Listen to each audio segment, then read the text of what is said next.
নানা পদক্ষেপেও বন্ধ হচ্ছে না সীমান্ত হত্যা। রংপুর বিভাগে ১ বছরে সীমান্তে বিএসএফের গুলিতে মৃত্যু হয়েছে ১০ জনের। তারপরও থামছে না অবৈধ পারাপার। বিষয়টি নিয়ে বিজিবি কথা না বললেও জেলা প্রশাসনের দাবি, সচেতনতা বৃদ্ধির বিকল্প কিছু নেই। Double million offer Walton fridge কিনে পেতে পারেন ২০ লক্ষ টাকা, রয়েছে কোটি কোটি টাকার নিশ্চিত উপহার।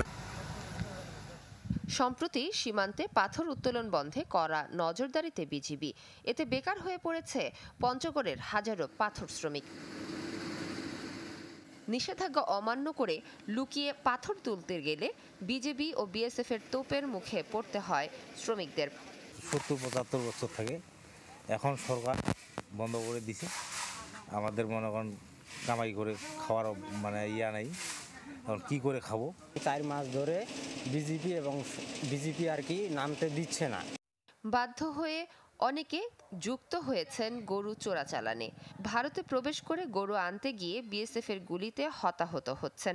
প্রতিনিয়তই সীমান্তে বাড়ছে উৎকণ্ঠা। গত ১ বছরে রংপুর বিভাগের বিভিন্ন সীমান্তে বিএসএফ এর গুলিতে নিহত হয়েছেন অন্তত ১০ জন, আহত হয়েছেন শতাধিক। বিএসএফ আসে, গরু ছাগল উঠায় দেয়। আমরা এখন এখানে একটা খুঁটিও দিতে পারি না, বাইরের বেড়ার ঘর উঠাইতে পারি না।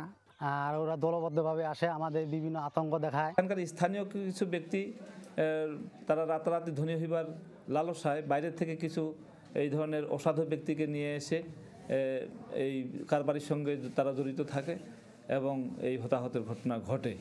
সীমান্ত হত্যা বন্ধে জনগণকে সচেতন করতে বিভিন্ন পরিকল্পনা গ্রহণের কথা জানালেন জেলা প্রশাসক। আমাদের বিজিবি এবং পুলিশ ফোর্সের যৌথ একটা অপারেশন আমরা ১.৫ দিন থেকে শুরু করতে যাচ্ছি এবং যারা এই ধরনের কাজের সাথে সম্পৃক্ত আছেন তাদের তালিকা গোয়েন্দা সংস্থার মাধ্যমে আমরা সংগ্রহ করার চেষ্টা করছি। বিভিন্ন সময় স্থানীয়দের সচেতনতা করে থাকেন আইন শৃঙ্খলা বাহিনীর সদস্যরা।